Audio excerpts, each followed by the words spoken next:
I love y'all. Thank you for supporting. Once again, the Patreon is launched. If you do want to watch my comedy special right now, you can do so. It's only $10 and you can get it as part of the subscription fee. So like if you subscribe to the Patreon, you can get it that way, or you can just buy it outright for $10 that way. Once again, for transparency, I will release the comedy special for free on the YouTube once we hit 1,000 subscribers. So you can also just hit the subscriber button and just do that. You can support that way, whichever way you want to support. I'm on TikTok, Instagram, Twitter, all that. I don't necessarily use it the way everybody else does, but I'm there if you want to find me. AKA Black Zeus is the person to find on those platforms. Corey lets me know, bro. Yeah. Other like Godfrey, Lil Duval, Eddie Griffin, bro. I gotta work with Eddie Griffin one day. There's a bunch. Like I would still love to work with Chappelle. There's so many. Mike Epps, bro. I want to work with Mike Epps. Cat. These allegations are no joke, bro. It is not funny. But one of the things she said was that Vince McMahon, when he used on her, that he named after his wrestlers.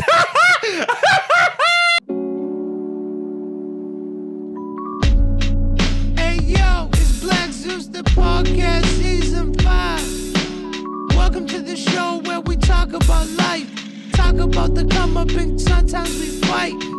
But in the end, it ain't a thing, cause we ain't trying to be right. We're just old new niggas with another podcast.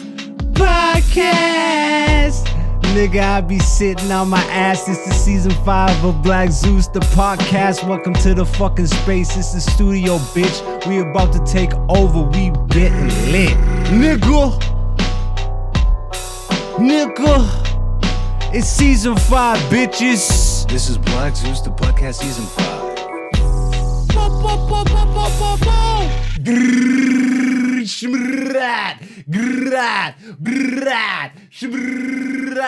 Nigga, what the fuck is up, y'all? Welcome, beautiful people, to Black Zeus, the podcast, season 1, 2, 3, 4, 5.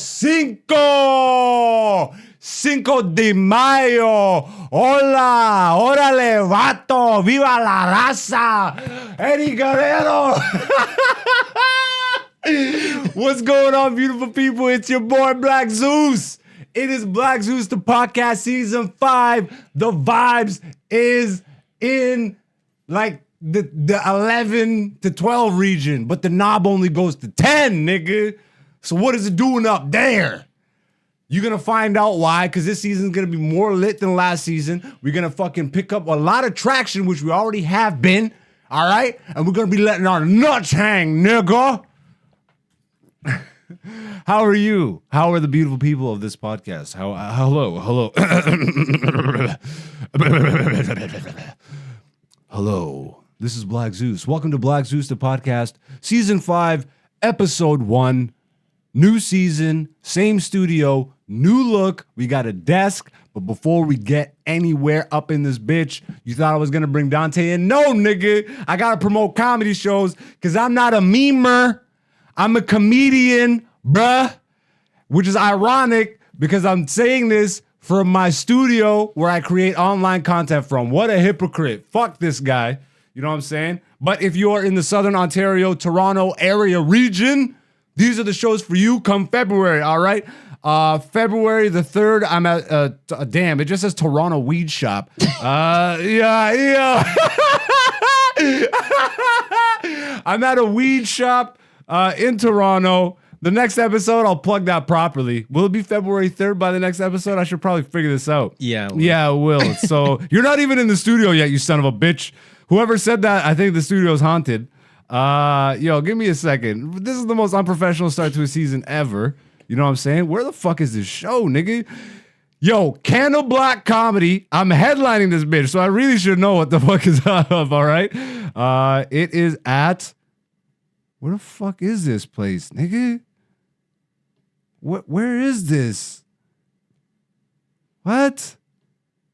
Where's the address? This is so bad.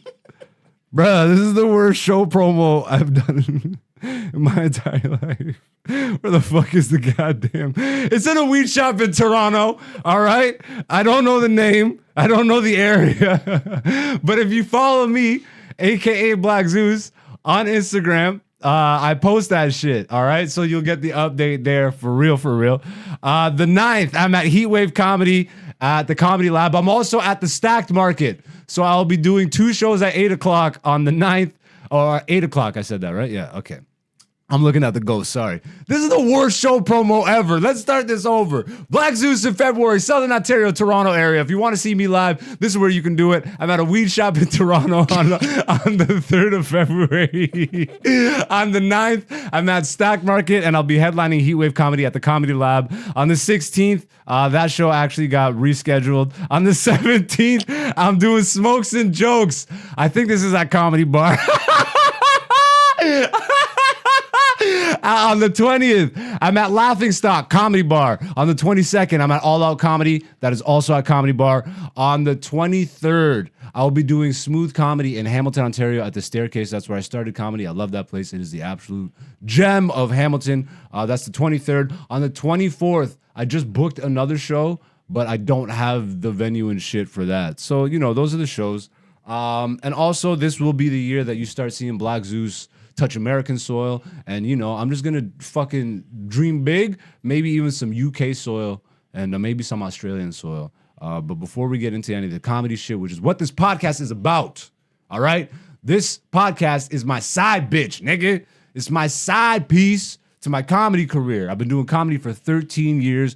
Nobody knows me, bruh, but that's okay because I got talent and patience, my nigga. I spent 13 years becoming a good comedian on stage and not giving a fuck about memes. But now that I became a good comedian on stage, let's let the people know who the fuck I am so that I could go to the people, do the comedy shit, and, comedy shit. We'll get into that in a moment. But first, my nigga and niggettes, it is time to bring in the best producer in the game. So good that he's in this room right now with a comedian that's been doing it for 13 years that nobody knows. That's how good he is.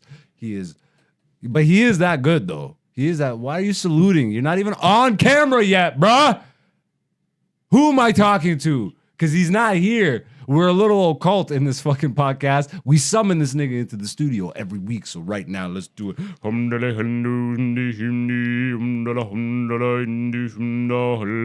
Let's do our fucking Naruto mudras or whatever the fuck you nerds do. Fucking fucking rice paper bullshit. I'm sorry, I don't watch Naruto. Dante's in the studio, bro.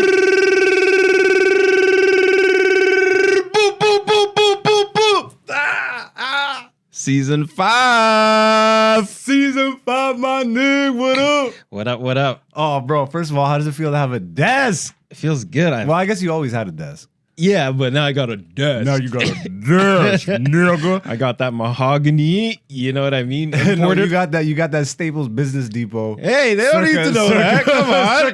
Hey, bro, we don't hide shit at this podcast. It's all about honesty and transparency. It's mahogany though, right? I mean, it's mahogany. Colored? Yes. Mahogany dyed? Yo, it's mahogany wallpaper on particle board, I'm pretty sure. But that fucking table's been with me for years, bro. So Yeah. it's fine. I think it's found its final resting place here in the studio. Fire. How you living, bro? Less than highly favored. You know how it be? How you liking the studio remodel? It's good. I like the energy. I feel like we can. I talk know, face to face, nigga. you Like, know what's what I up, mean? nigga? Yo, you notice I got the controller up in this Yeah. PZ? This nigga's got a controller at his desk. Yeah. This season is gonna be amazing. Yo. Yep. First of all, I want to take a moment right now to thank everybody who's been hitting that subscribe button, leaving comments, whether they've been positive or negative. Don't give a fuck, nigga, because trust me, that shit doesn't go to my heart. So if you want to hate, you go to therapy, nigga. Do it. If that's your therapy, then do it. Say this nigga has a weird tooth. I already know, nigga. I'm in my 30s, you fucking bum. I'm a comedian. Nothing you can say to me I haven't said to myself. Trust me, I've called myself the N-word. Nigger.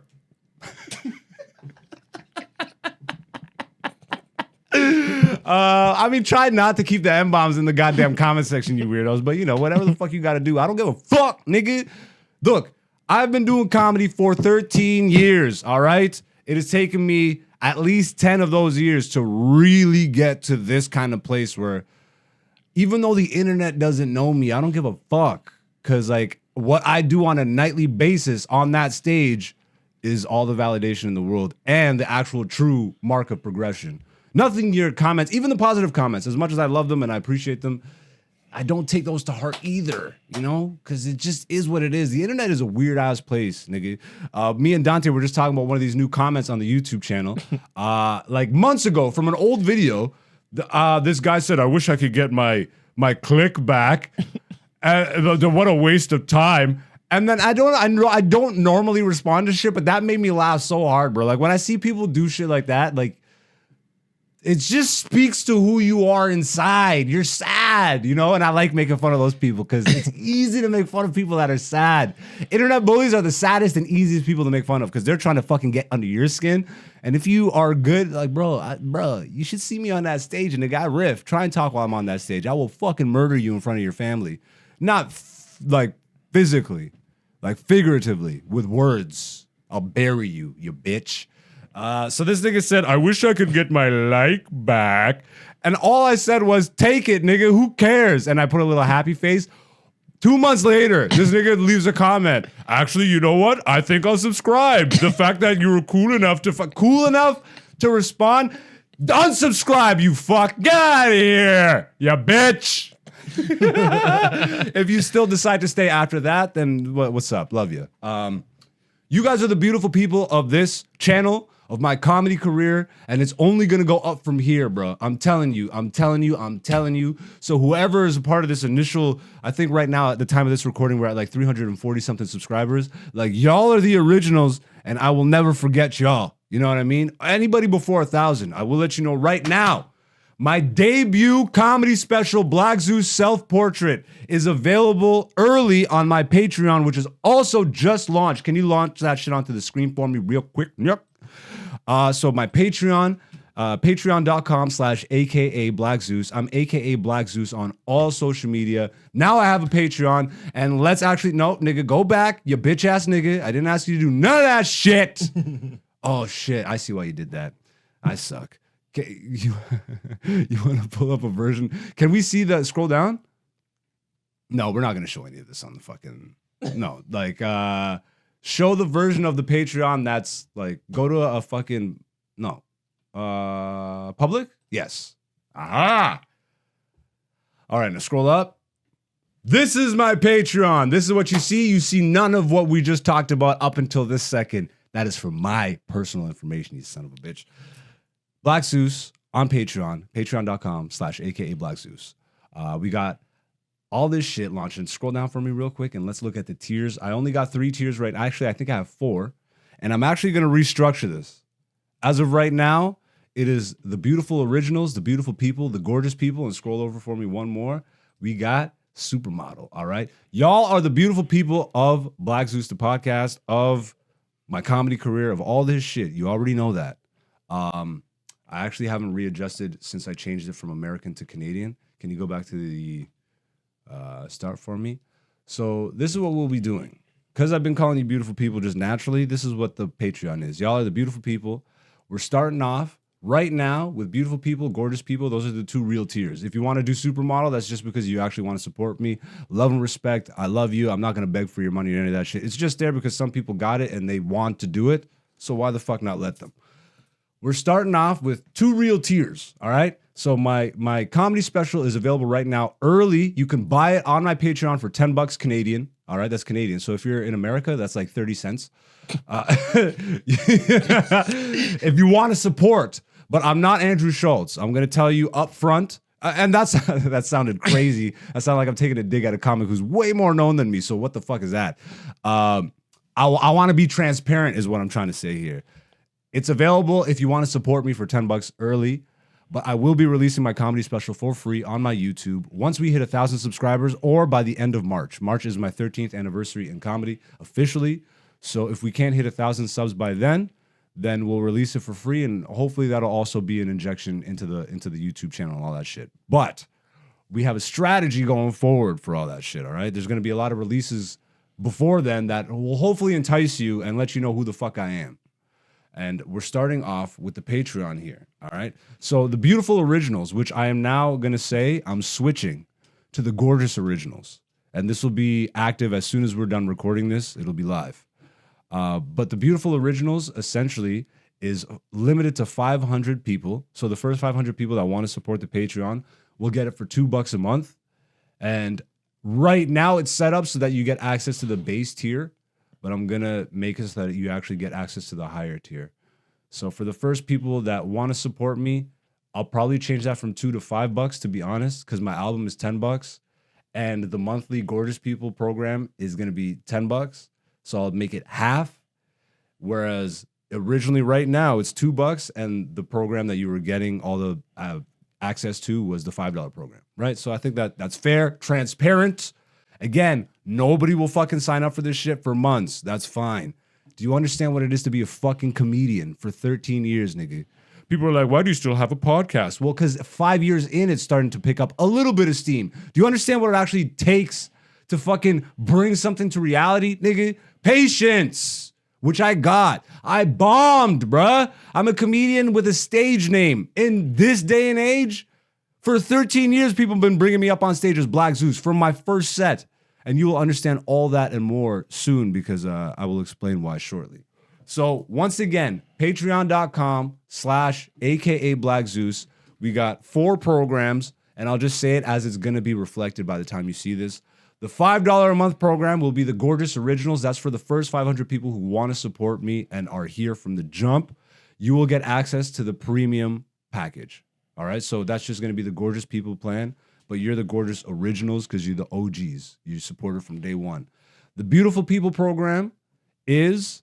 you are the beautiful people of the Black Zeus comedy community and the supportive backbone that helps us do what we do. Enjoy early access to live show tickets, archive podcasts, pre and post show content from Black Zeus to podcast. So you'll get early access to my live show tickets, and especially when we start touring, that'll make more sense. Right now it's more local, so for any of the Canadian peeps that want to see me, we're going to start a Discord and all that shit, so if you want to talk and be like, yo, come here and perform in the middle of the woods for all my clan friends. And then never perform anywhere again because you'll be dead.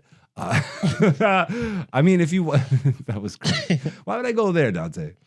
Why the fuck would I go there? You'll also get Black Zeus the Podcast Archive, which we're slowly implementing right now. We're going through season 4. Then we'll get season 3, season 2, and then I'll have to dig up the season 1 archives. They're on a hard drive somewhere. And that'll all be up there within a month and a half, 2 months. All right?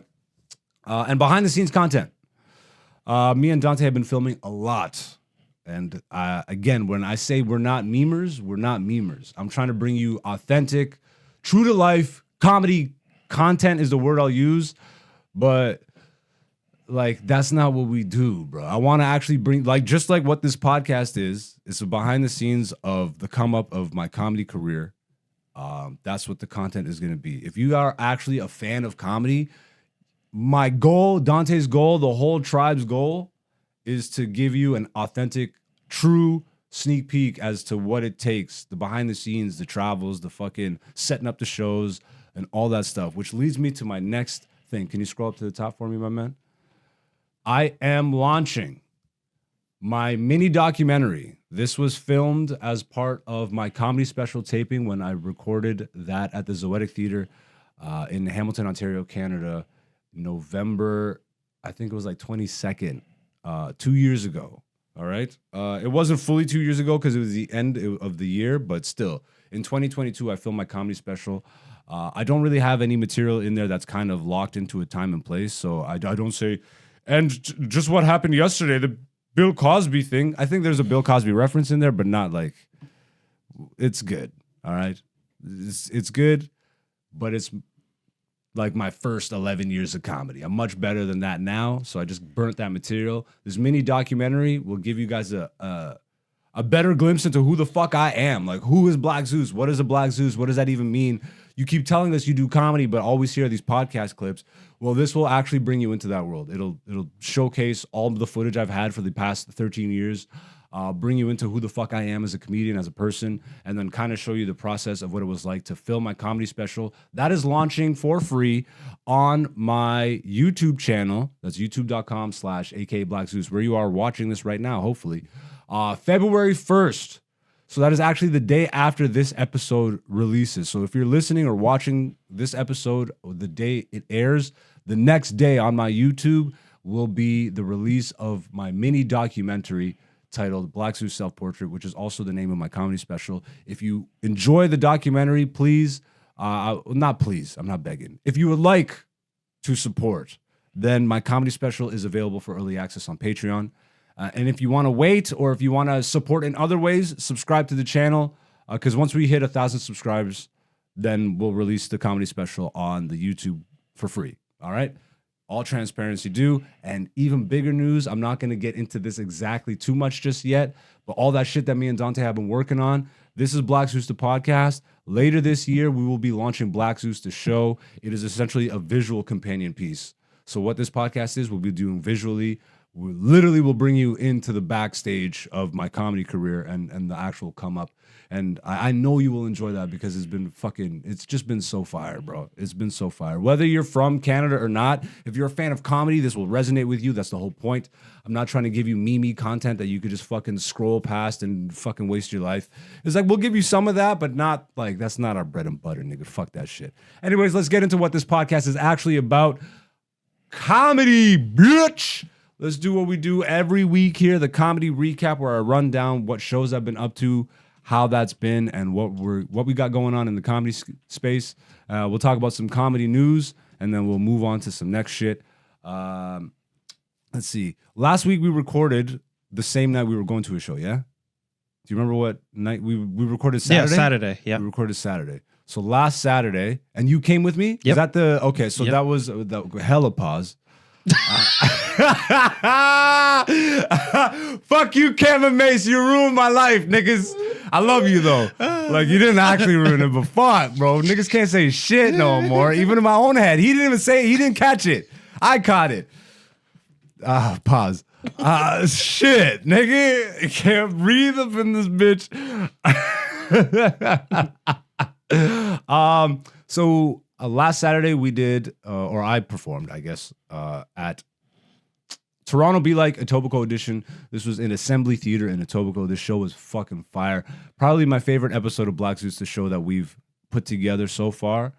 Just to give you a kind of sneak peek as to what that show is going to be. The show was crazy. I love actually getting theater stages because I've fully formed as a comic. I think even in the short amount of time that we've been chilling, Yeah. you've seen that progression. Oh, yeah. Like, how long have you been on road with me now? Like a year? Well, 2 years, because it was like we started right before the special. Like it was like God damn, yeah, bruh. it was like end of season 3, we started working together, and then we started season 4. So yeah. All right, nigga, what's up? So Yeah. you've actually seen like, Yeah. and you know what's crazy is that what you saw at the beginning was how I was for like the couple years before. Like I was at that level. Okay. But what you've now seen me grow into, Yeah, it's completely hella different. pause. Dog. What makes me actually sick is I looked you in the eyes and I did that one. I'm fucking disgusted by myself. But so this is what I said after I recorded my comedy special. So again, if you do watch my comedy special, or when you do, it is me burning all my old material. It's all the material that got me up until the point of recording that special.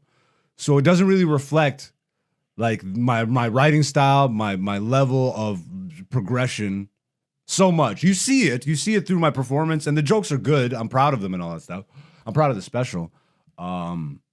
But it's just not what I'm doing right now, nigga. Yeah. It's not what I'm doing right now. It's just not what I'm doing right now. So what I said was that the 11 years that it took for me to get to my comedy special, in the year since, the 1 year, Yeah. I felt like I had progressed 11 years worth in that span. Since that 1 year, I don't even know how to describe it, bro. I feel like I'm headlining Nubian show tonight, which you guys, if you're part of the podcast and if you're the beautiful people of this podcast, you know that's the best show in Canada. I always rep it that way. It's my favorite show in Canada. It's Canada's version of Def Comedy Jam, run by Kenny Robinson inside of Yuck Yucks, downtown Toronto. Legendary show for 28 years. I'm headlining this bitch tonight, which is a big deal. It's my second time headlining. And my first time wasn't the best. But again, I'm not the comic I am, and I've proven this at this point, like consistently. And that's what I kind of want to bring up. Kenny Robinson, bro, I'm so grateful to that nigga and his advice. Like, he yells at us, bro, because he sees the excellence that we can be. He saw, because I've delivered on that stage literally my best sets ever have all come from Nubian, most likely. I wouldn't be surprised. My most memorable ones, that's for damn sure. But it's not, I wasn't doing that consistently outside of Nubian. When it was Nubian, I'm like, it's fucking Nubian, it's GOAT time. Yeah. Why wasn't I doing that for even the open mic? Which I don't really fucking go to open mics no more, thank God. I just have a process on working on my shit that has worked out for me wonderfully. But even there, bro, I've really now locked into the idea that if it's 30, 300, or 3,000 people in that crowd, it doesn't fucking matter. They're all getting the same level of energy. Another thing that Kenny really fucking snapped out of me, and this is an epiphany moment I had like just a month or two ago. I haven't been using all my talents on stage, bro. Like, yeah, we talked about that. I'm so sing-songy and fucking animated and all this Yeah. shit. Like, why is that only appearing on stage every once in a while? Like, and now you've seen, I don't even think you've seen these sets in this last month or two. Like, how many have you seen? Like, you saw Just the the assembly one. theater, just the one. Yeah. Bruh, they've all been like that, regardless of the room. Yeah. All these people, like, I was at the corner the other night. So let's talk about all the shows that I did. I was at the corner. Let's recap some comedy. Assembly, yeah, let's actually recap. Well, this is part of the recap, my nigga. This is a process. I'm an artiste, all right? So back 10 years ago. Yeah, back 10 years ago, fuck you. Assembly theater. Then I was at the corner. I had a bunch of shows. I should just pull this shit up. I'll just pull this shit up. It's way more professional to do it this way. My January shows right here. I was at Revival in Orangeville, bruh. That was on the 25th. Yeah. That was the next show after the Toronto Be Like. That was before. No, the show after. That was the first show after Toronto Be Like. Toronto Be Like.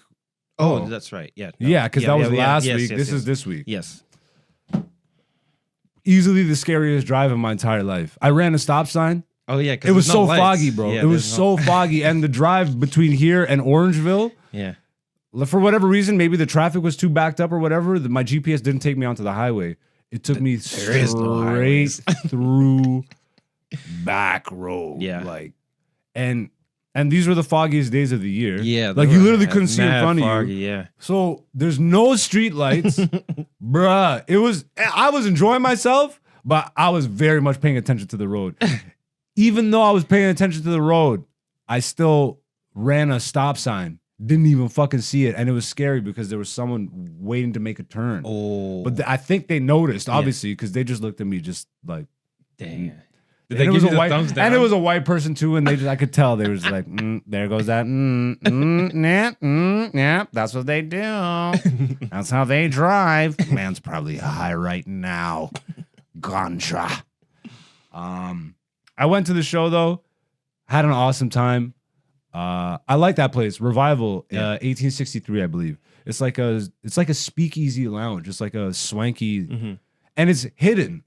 Like, to get into the place, the front of the building looks like a law office, and then when you walk in, it's just a bookshelf, and then a lady sitting at a fucking podium. Yeah. And then you pull the bookshelf. It's like Harry Potter, and then it opens a fucking door, and then you're in the swankiness. So that was a fun show. The next night, I was at the corner hosting the 10 o'clock. Bruh. I was just hosting. Yeah. Like, yo, this shit's a wrap, bro. I need to get to New York. I know this might sound like arrogance or ego or whatever, but like, bro, I've been meek for fucking 13 years, nigga.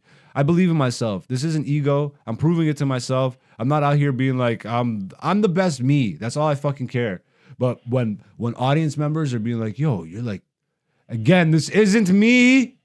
This isn't ego. I'm just describing what's been happening around me, all right? Before you fucking keyboard warriors. Oh, look at this man. People are fucking audience members are telling me, nigga, you're the next Chappelle and all this shit.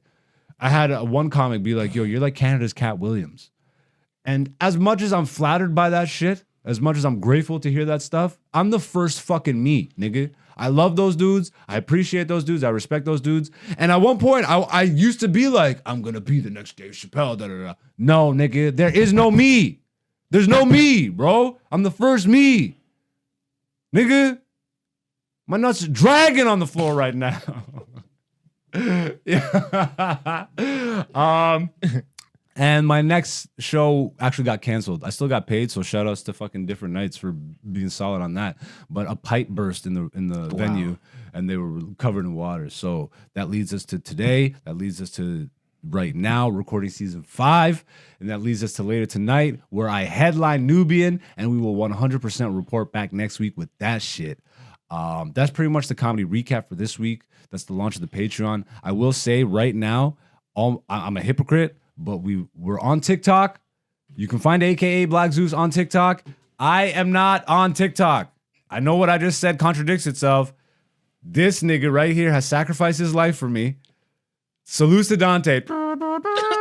We need we got a soundboard here now on the we didn't load it up unfortunately for this episode.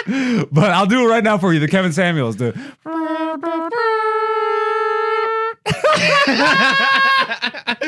R.I.P. Kev, bro. R.I.P. Kev. Oh man, but Dante's taking that hit. He'll be running the TikTok for me, but it'll pretty much be the same shit you'll see on my Instagram.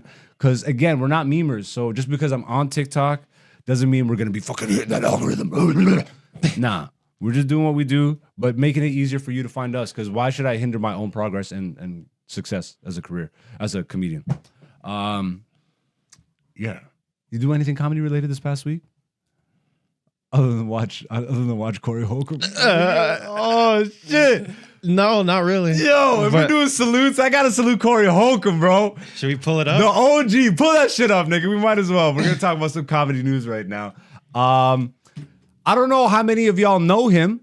You know, Corey Holcomb is a 40-year veteran, OG, nigga. So like, and I'll even concede to this. Me growing up, I didn't know him that well. As much of comedy as I know, I saw him on like the Shaq performances. Like Shaq every year did the NBA All-Star fucking. Yeah.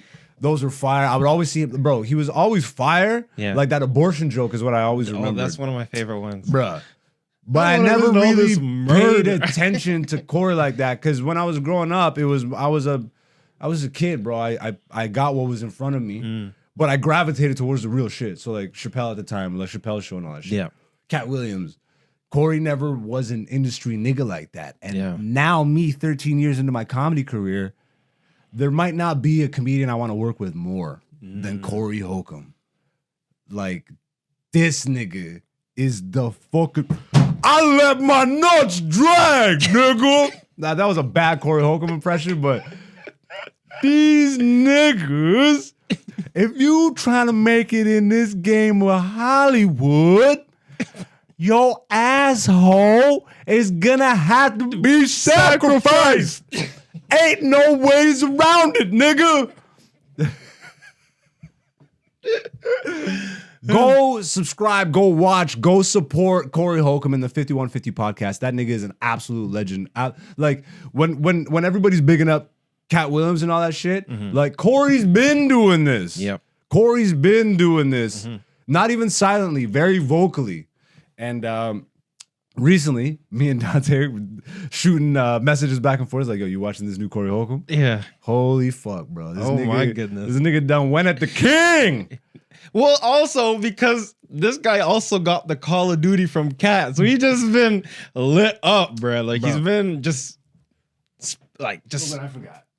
Yeah, nigga, yeah, we got the applause sign.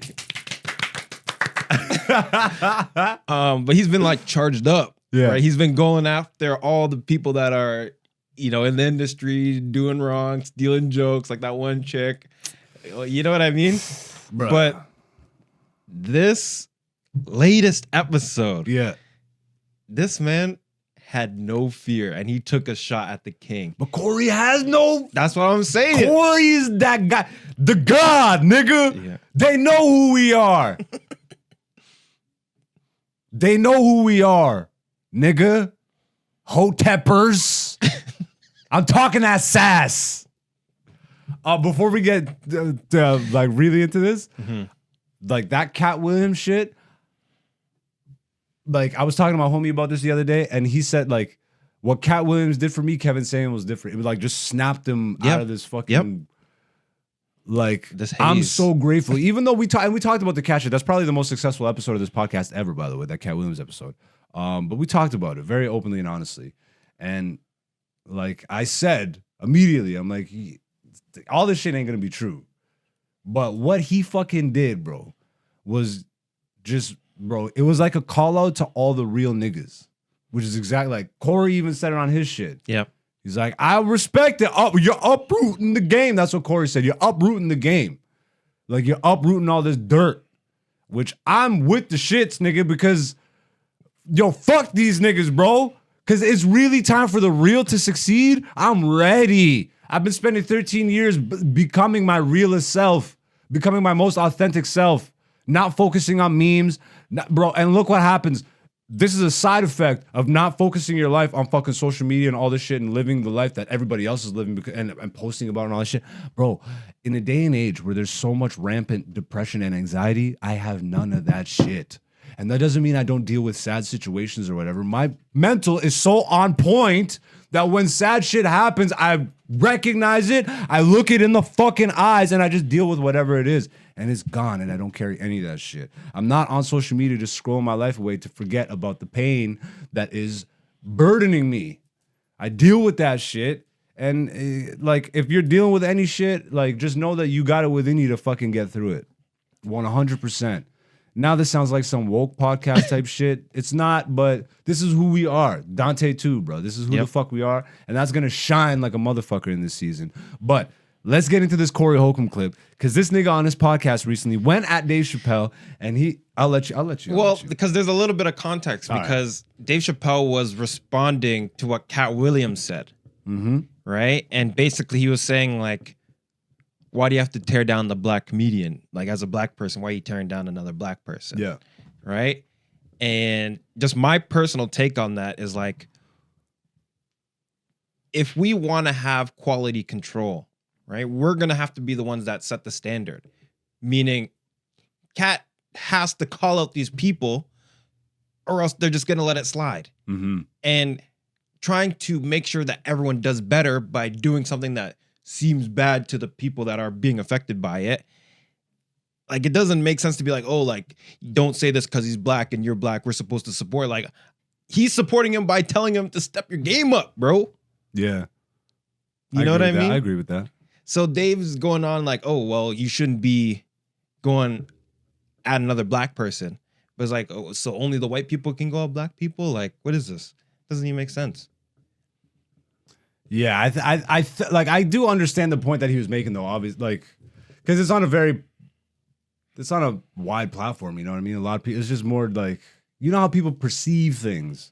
It's more a perception of the black man tearing the black man down type shit, I think is what he was going at. Yeah, but Cat's trying to build all the black men up. Hey, I agree with what you're saying. I just think that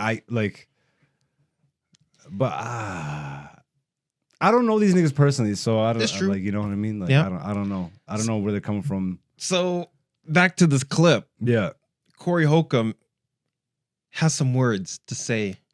Oh, he has more than a few words, bro. Yeah, he's got a few sentiments. This nigga's got the right type of energy. Yeah. Should we play it? Might as well play it. All right. My nigga Dave Chappelle be bombing like a motherfucker. I'm just keeping it real, dog. I have watched, whenever they say, hey, everybody, guess what? Special guest, Dave Chappelle. I'll be like, damn. Yo, hot pause this dog for a second. Hour, That hurts my heart, nigga, as a comic. But if you remember when we reviewed Dave Chappelle's new comedy special, I gave it like a 3, and you gave it like a 4.5. And I think that I personally believe that you just did that because it was Chappelle. No, I thought it wasn't. You thought it was that good? I didn't think it was great, but I thought it was like good. Like you saw me. We were watching. I was compared laughing. to his best, but you got to compare it to his best. Okay, well, I would have to rewatch them. Like, that was it's been a while. Like, it wasn't anywhere near his worst, but it was like a very honest take. And again, this might fuck me over because I would love to work with Dave Chappelle. But like, it was like a 3. Out of 5? Out of 5. But then I can imagine if the special was a 3. You know how much work it takes to fucking build up that material? Yes. So what Corey is essentially saying is this nigga's been going around the country working on his special and bombing. Yeah. And took the best of that. And made the special. I'm like, damn, nigga, when you get to a position, when you get 50 mil, bro, I don't know. Yeah. I don't know. I that sounds great to me, but can I just get enough to support my tribe? You know, I don't know, nigga. Because he even goes on to say, like, when Corey goes up on stage, he can't just bomb for 3 hours. He's got to give them something good. Yeah. People are going to be cheesed. They're going to boo him. Da-da-da-da-da.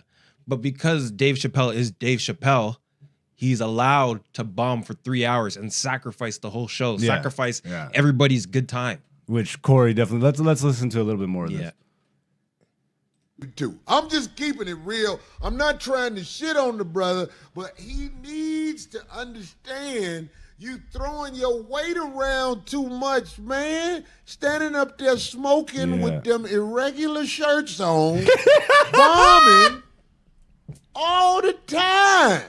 But if you go watch Dave Chappelle do stand-up, it was an old man at the Improv just stood up while Dave Chappelle was on stage. And he said, Dave, are you gonna crack some jokes? Yo, bro. Okay, stop If it I'm there, lying, bro. I'm dying. If I'm lying, I'm dying. I believe Corey, bro. This nigga, of all the comics that I really pay attention to, like, he seems like one of the ones that really has actual integrity in this game. Yep. And you could tell because I've never seen him on TV too much. Yep. Like even the way he describes, like, like he's just a comics comic. And this nigga is an example to me of I can be just a comic. I can just do my own shit. We can build our own platform. Yep. And after the conversation I had with one of my OGs yesterday, bro, we're about to crack open the States and we're about to have a real career in this bitch because there is not a comedy career you can really have in Canada that we haven't already had. Trust me, you've only been with me for 2 years and you've already seen the ceiling. So the fuck, my nigga, it sucks up in this bitch. And it's cold. And it's cold. So yeah, like Corey lets me know, bro. Yeah. Other niggas like Godfrey, Lil Duval, Eddie Griffin, bro. I gotta work with Eddie Griffin one day. Just a bunch. Like I would still love to work with Chappelle. There's so many. Mike Epps, bro. I want to work with Mike Epps, Cat. Even Gary Owen, nigga. Throw that white nigga up there, bro. I'd love to work with Gary. I used to watch that nigga on fucking Comic View. Comic View on BET. It's the 10th anniversary, so come on, laugh with me, play with me. I don't know what it's something like that. Something like that. The 10th anniversary song. That shit is like burned in my memory, bro. Yeah, bro. Just salutes to Corey Holcomb. Go watch the 5150 podcast. I don't want to be one of these niggas that just plays his clips and we just talk over it. Like we gave you enough, but let's talk about the fucking like. Given the last comedy special, it doesn't blow my mind to hear Corey say that he's going up there and bombing. Well, he's turned into a philosophical type guy, but I'm sure you've heard stories and like from other comics on other podcasts and stuff. They talk about how they will just go up for hours. Yeah. And it's not going to be fire for the whole 4 hours. No. You know, he just does it because he can. Because he can. He's saying you can't throwing your weight around. Throwing your weight around. Yeah. And just imagine being a comic like, you drove out to a club. And you got bumped for 4 hours. He's like, but at first you're like, oh my God, it's Dave Chappelle, and you don't know. And then this nigga's 4 hours later. and this nigga's like, and the nigga had a dick. And the bitch had a dick. He's just talking about trans like 4 hours in. Shit, I'm never going to get to work with Chappelle, am I? Fuck. No, I love you, Dave, bro. You're the guy. That's Patrice on the wall. That looks even worse.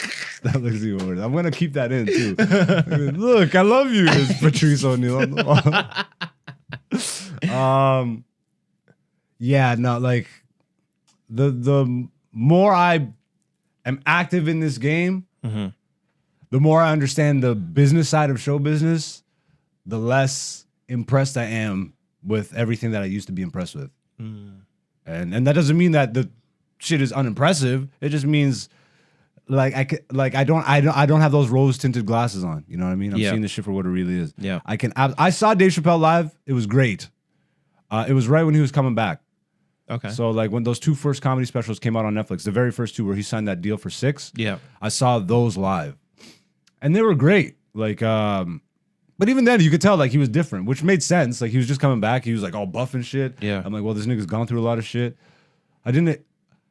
And funnily enough, my favorite of his new comedy specials is probably the most philosophical fucking. It's that bird revelation one. But that felt like it made more sense because he did it in the belly room of the Comedy Store. It was an intimate, like 30 people in the room. It made sense for him to be on a stool. Like he was on a stool. He made it feel like this is the storyteller show. Yes, yes. And I love that shit. Yeah. But when you do like a big theater space and it's like I don't know. And then, I don't know. I'm not surprised to hear Corey say this shit. Yeah. I'm like, it doesn't make me happy. But at the same time, salutes to Corey because the way he described it is like no one's got the balls, but everyone in the industry, in the stateside, is saying there's hushes of like this nigga shows up and fucking just bombs for. Yeah. It's like, and what's extra weird for me is because Chappelle was obviously an influence for me growing up. Like, one of the reasons I love philosophical comedies because that nigga. Yeah. George Carlin also. Like, a lot of it. Like, even Patrice is a philosopher, bro. But sure. But it's like, what I'm grateful that I locked into was it's got to be funny. Yes. Like, we're comedians at the end of the day. If I have a message, that's great. But I'm not, then go be a fucking TED Talk. Like, go be a speechwriter or some shit. You know what I mean? Yep. Like, that's not what I got in it. I got in because I'm a comedian. It's got to be fucking funny. Like, it has to be funny. Yeah. And I went through my fucking waves of trying to figure that out. I'm like, yo, fuck it, bro. I want to talk about more meaningful shit. And then it was like stumbling, duh. But now it's like, I know how to pepper in the funny. Yeah. Bro, it's got to be funny, bro. That's the first thing. It has to be funny, at least. So, at a comedy show? Yeah. For 4 It's hours? literally the number one And there's no jokes? task for the job. How far in are it? 45. We're 45 minutes in. Maybe we'll cover the other story next week. Let's do the poll results. I know. I say we do the poll. We don't gotta do.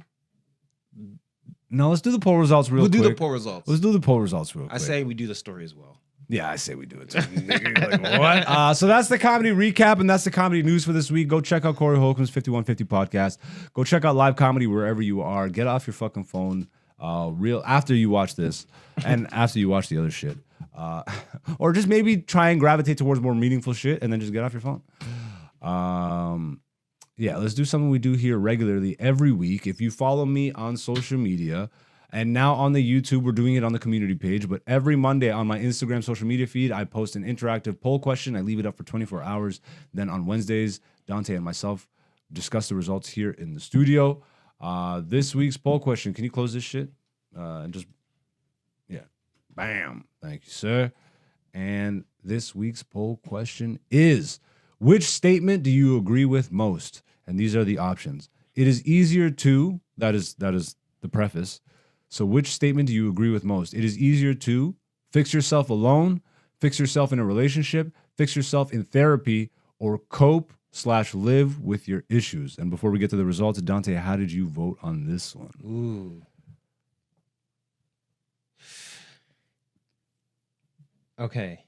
The one I voted for, I said it's easier to fix yourself in therapy. Really? Yeah. Interesting. Yeah. But it sounds like you might not agree with that. Well, I agree with that, but then it's also way easier to just live with issues. But technically, I feel like that's easier, yeah. But I think that'd be harder in the long run.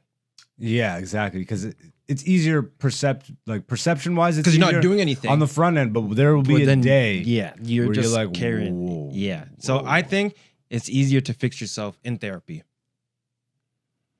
I like that. Now, I really like this one because there's so many different variables. You know what I mean? I think it all comes down to, personally, I think it's easier to fix yourself alone. But I'm grateful because I've had the tools, I've had the experiences that kind of gave me the therapeutic reasoning. Yep. Like, you go to a therapist to give you to help you gain the mental tools to actually be able to cope and deal and relieve yourself of your traumas. Yes. I went through boot camp in life. So, like, I just went through the traumas, and then I had a car accident, and then I looked in the mirror and I never looked away. I just dealt with it. So that was around the age of 22. So for me, my personal experience has been easier to do it alone. Yeah. But it came through a fucking car accident. Yeah. Would I recommend you go and get in a car crash to cure yourself of your fucking traumas? Hell no. I'm grateful that the car crash wasn't like deadly. You know, I Yeah. could have just died and then not fucking healed myself, but that's not what was meant for me. Yep. So, and then I also have another thought that if you come from a home where your parents at least instilled in you some mental tools to work through shit, Yeah. then I say alone. And even in a relationship, but the variables of that, both people having the right fucking circumstances growing up. Yeah. But if you're not fixed, how easy is it going to be to find someone in That's a what I'm relationship that's even going to help you? Because they might even just make you worse. And once you fix yourself, it's actually way easier to acknowledge who is and isn't Yeah. fixed. And I will Or to what level you're willing to tolerate. I will also say it's at the end of the day, technically it still is fixing yourself alone because you have to put in the work. The therapist just gives you the tools. You actually have to put them to use. Sometimes the therapist might just like hold a mirror up for you because you might be so focused in on the one situation that a therapist might be, well, you're not even seeing all of this. Yeah. And maybe that's all you I've been need. too afraid to even look in the mirror. Yeah. But But I voted fix yourself Therapy? in therapy. Yeah. I go alone. I go Alone? alone, but that's, my life circumstances are fucking hellish. But yeah, let's get to the results. These are the results. And 67% of the people said fix yourself alone. 0% said relationship. So you know what? Yes. That's good. That's good. The fact that 0%, everybody recognizes you don't get into a relationship to fix yourself. Yeah. All right. The applause sign is on for you. 20% said fix yourself in therapy, and then 13% said cope/live with your issues. And these are going to be the types of questions that we go with, like more in depth, more personal. They actually get more engagement as long as I stay smart about the options and making it a choice that you have to make and think about. Yeah. I really like that shit. So we'll continue to do that. I think we had results on the community page. No, Let's check. let's check real quick. Ba-dum-bum, ba-dum-bum. But yeah, once again, you can get in on the poll results. That's weekly, every Monday on my Instagram story feed. I am AKA Black Zeus. If you watch this on YouTube, it scrolls at the bottom of the screen every couple minutes or whatever the fuck. Yeah. Any results? Yeah. All right. You want to move it over to the screen? Will do. Thank you, sir. Ba-da-ba. Yo, I love this. I love having a desk. I love having a desk. I need to get that little Conan bobble fig because that nigga is 100% that nigga. That Irish potato head bastard is like such a huge influence of mine growing up, bro. I loved Late Night with Conan. It's Late Night with Conan O'Brien. And then he fucking knock over the microphone and shit. So these are the YouTube results. How many votes did we have? 9, 8? 8. All right, that's better than last week's. I think we had like 2 or 3 last week. Again, channel is picking up. We're not begging, but we got talent and patience, so we'll figure it out.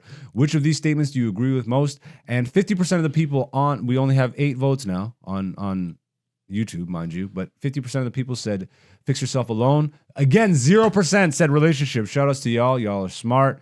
It's easier to fix yourself in therapy. You got 38%, and then 13% said cope or live with it. So pretty much, Yes. yeah, Pretty. everybody's even. pretty even on that. Yeah. Yeah, I fucks with that. Once again, get in on that shit. Subscribe to the page and then hit the bell thing if you want to be notified every time the poll goes up. But other than that, let's talk about. We haven't done this segment on the show in a while. Inferno. It's Dante's Inferno. And remember last week when I said we might even be talking about wrestling more this season on the podcast? Yeah. Well, you're fired. You're a puke. He's gonna puke. You get none of these references. I'm a fucking wrestling fan, bruh. I grew up watching Vince McMahon. And if you haven't seen the news, Vince McMahon allegedly is a trafficker. God damn. I did not know that WWE was pulling that shit behind the scenes. But let me tell you, ever since everybody, bro, the Diddy stuff, I've been hearing since I was a kid. All this shit. McMahon, if you don't even need to hear stuff about Vince McMahon. Just look at the Attitude Era. Just look at the Attitude Era of WWE. First of all, like, can you pull up the article on the screen? Yep. All right. This just in. Vince McMahon accused of trafficking former WWE employee in new lawsuit. Scroll down for me, my man. This is on CNN Business, but I think the news broke on the Wall Street Journal. Do me a favor, hit Control Plus. This nigga uses a fucking Mac, and you can tell. Thank you, sir. All right, we good. All right. A former WWE staffer has accused the company's founder, Vince McMahon, of sexual assault. You're accusing me of what? You're fired. Get out of here, slut. That's literally Vince's character, bro. You slut. Yeah. Get on your knees. Get on your knees like a dog. Yeah. This guy likes big buff men and making women with big tits get on all fours. On TV, mind you. This is how I grew up in the 90s. What the fuck was on television? This is crazy. Sexual assault, trafficking, and physical abuse in a lawsuit filed Thursday. The new disturbing allegations from Janelle Grant, who worked at WWE's headquarters, come more than a year after the conclusion of a WWE-appointed special committee investigation into McMahon's alleged misconduct. While serving as chairman of CEO of the company, McMahon retired from his role amid the investigation in July 2022, but has since returned as chair of WWE's parent company, TKO, which obviously we talk about because the MMA shit, but he just resigned. Yeah. So that's the latest on that shit. In the lawsuit filed, bro, I really hope this gets into, because this is crazy shit. In the lawsuit filed in Connecticut District Court, Grant alleged that McMahon promised a job and later promotions at WWE in exchange for sex. Grant's this doesn't surprise me given Vince's fucking on-screen character, bro. Yeah, you hot bitch, yeah. Get in that room, yeah, you're gonna fuck me, you're fine.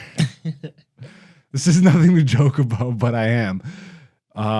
These are all allegations as of right now, so we don't know. And again, I already looked into this. This went on for quite some time, and she got shat on her head. So this is in the game. She's already deep in the game, and then she got shat on her head. And it didn't say if he shat on her head on purpose or not, because he's an old man. Vince McMahon is old.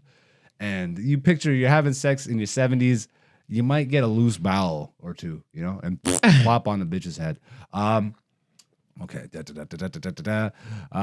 Since return to the parent company, can you scroll down for me?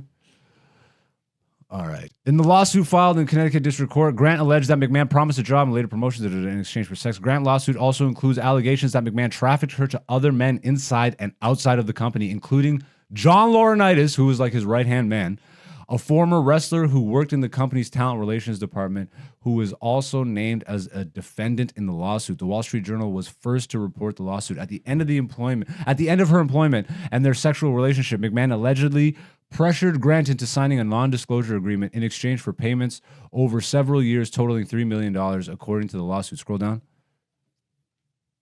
All right.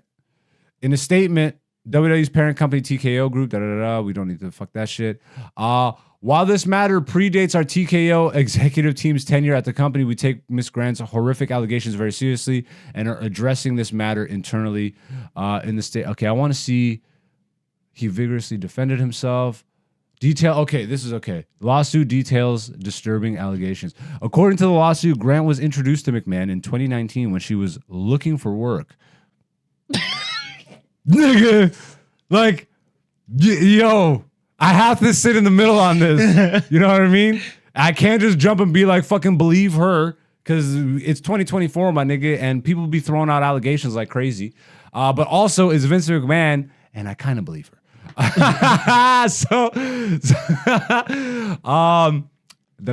Grant initially believed she was building a professional relationship with McMahon, according to the lawsuit.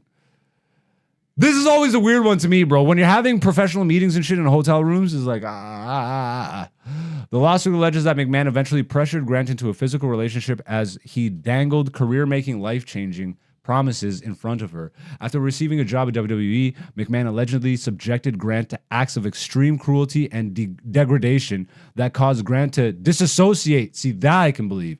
Disassociate and or become numb to reality in order to survive, according to the lawsuit. That also sounds like something a lawyer wrote.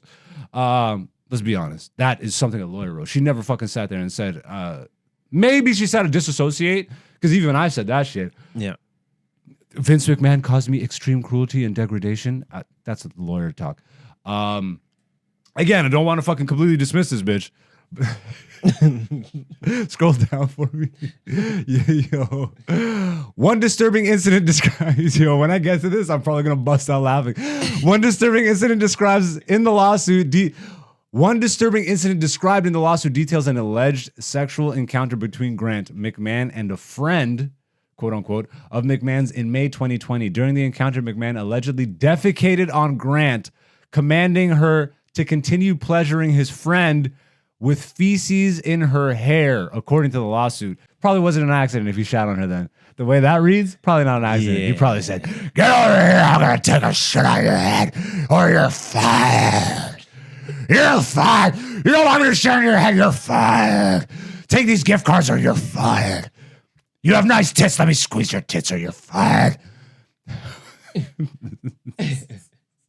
This is a fucking, I wish you knew wrestling, bro. Because I'm doing a good McMahon right now. I'm fucking doing a good McMahon, you son of a bitch. You're not appreciating this. You don't know how to. You're so unimpressed. The lawsuit also the lawsuit also detailed an alleged sexual assault amongst Grant McMahon and Laurinaitis that occurred at WWE's headquarters in 2021. At the headquarters, the two men allegedly pulled Grant behind a locked door, forcibly restraining her. As she begged them to stop, one of the men allegedly said to her, "No means yes." That's fucking insane. This nigga's insane, bro, allegedly. Miss Grant was exploited during her time of employment with WWE and was subjected to countless depraved and humiliating acts, which has led to severe and permanent trauma, the lawsuit alleges. Scroll down for me.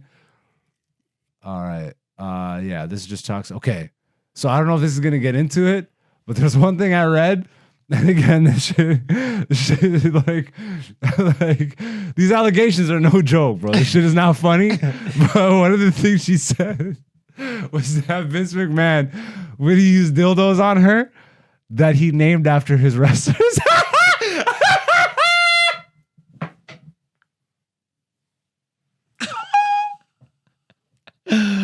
Yo, this nigga's insane.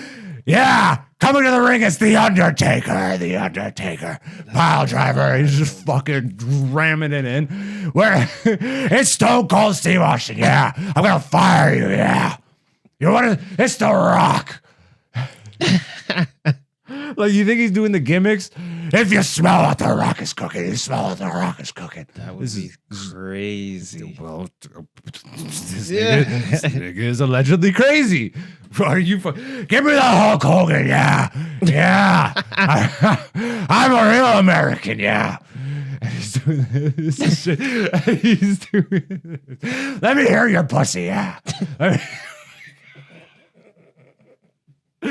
Give me Ric Flair. Go get me Ric Flair. Woo! Oh no.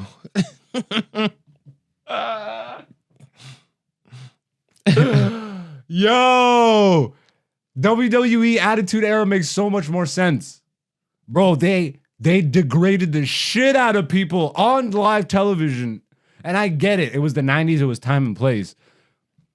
But that makes me think, what the fuck else was going? Because I never heard this type of shit back in the day about Vince or the WWE, but I heard a lot of shit. A lot of shit. You know? And it's not too far-fetched to me to be like, well, this also? Oh, a McMahon, a billionaire who has all this power and pull. I don't know. His wife is a politician. It just I don't know. He called his own daughter a slut as a character on live television. So I was like, I get it.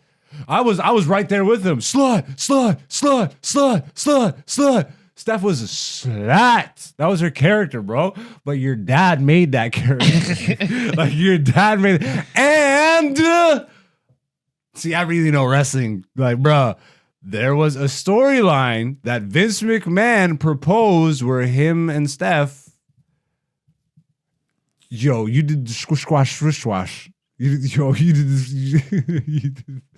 Who does that, bro? All these weirdos. And he's homies with Donald Trump. And Donald Trump is on record saying his daughter is a fox. And if she wasn't his daughter, he'd be smashing that shit. So, nigga, these are weird white billionaires. Nigga, they probably use their companies to traffic. I wouldn't be, allegedly. Again, I don't fucking know. This nigga is done with the company. There's one more thing, which involves UFC. There's allegations that he pawned this girl off on Brock Lesnar. Now, they didn't say Brock Lesnar in the thing, but they said he was working on contract renewal with a former UFC heavyweight champion. Bro, you might as well just put the nigga's name in the goddamn shit. So he was pawning her off on him. Apparently, she had, and then Brock got her number directly, allegedly. And this isn't even saying Brock's name. People just figured it out. He was asking for videos of her pissing. And then they were supposed to apparently at one point hook up, but then a snowstorm kept him from flying out. Then Vince's wife found out, and that's where the NDA comes in. And people are alleging that that's the story, but they're also alleging that the story might just be because TKO, they were getting bought out. He needed to sweep the shit under the rug. Let me give you an NDA. The craziest part is, and this is some arrogant white billionaire shit, Vince stopped paying her. Stop what? Stop paying her.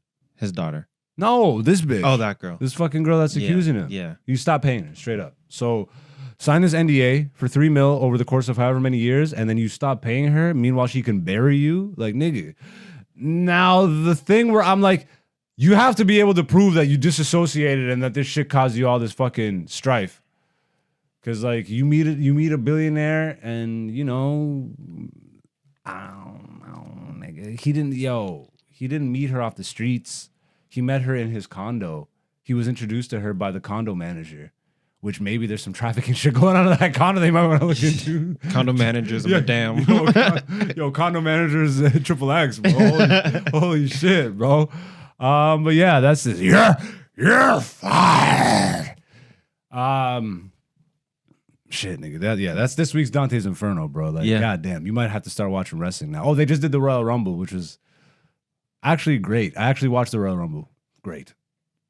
So, you know, wrestling's on point. UFC's on point. But the people... let's wrap this shit up, nigga. Yeah, let's get out of here. Do you have anything you want to add or say to the people? Or any Season 5 opener notes? Stay along for the ride. More stuff coming. Pause. I caught it that time before you could say it. Nigga. Yes, sir. Yeah, just thank you for tuning in, you know. Thank you for liking, subscribing, sharing it with the people. Y'all are the beautiful people. And enjoy Season 5. Let's hit it. Let's go. Thank you, the beautiful people. This is Season 5. This shit's only just getting started. The season's going to be bigger, badder, crazier. More comedy on the channel, so make sure you lock in, subscribe. If you're a comedy fan, this is the place to be. You actually get to witness what it is to be a comedian on the come up. An honest take, a very honest take. We're going to bring you behind the scenes all year long. And like, I already got such fun shit lined up that this will really be a click up year. So I love y'all. Thank you for supporting. Once again, the Patreon is launched. If you do want to watch my comedy special right now, you can do so. It's only $10 and you can get it as part of the subscription fee. So like if you subscribe to the Patreon, you can get it that way, or you can just buy it outright for $10 that way. Once again, for transparency, I will release the comedy special for free on the YouTube once we hit 1,000 subscribers. So you can also just hit the subscriber button and just fucking do that. You can support that way, whichever way you want to support. I'm on TikTok, Instagram, Twitter, all that horse shit. I don't necessarily fucking use it the way everybody else does, but I'm there if you want to find me. AKA Black Zeus is the person to find on those platforms. Until next week, I love y'all. This has been Black Zeus, the podcast, Season 5, Episode 1. We back, we bigger, we better than ever. Cat Williams, we got the salute. I just spit all over the mic. That was fucking gross. Pause. Damn. Damn. We out. I love y'all. Peace, peace. Hey yo, it's Black Zeus, the podcast, Season 5. Welcome to the show where we talk about life, talk about the come up, and sometimes we fight. But in the end, it ain't a thing, cause we ain't trying to be right. We're just old new niggas with another podcast.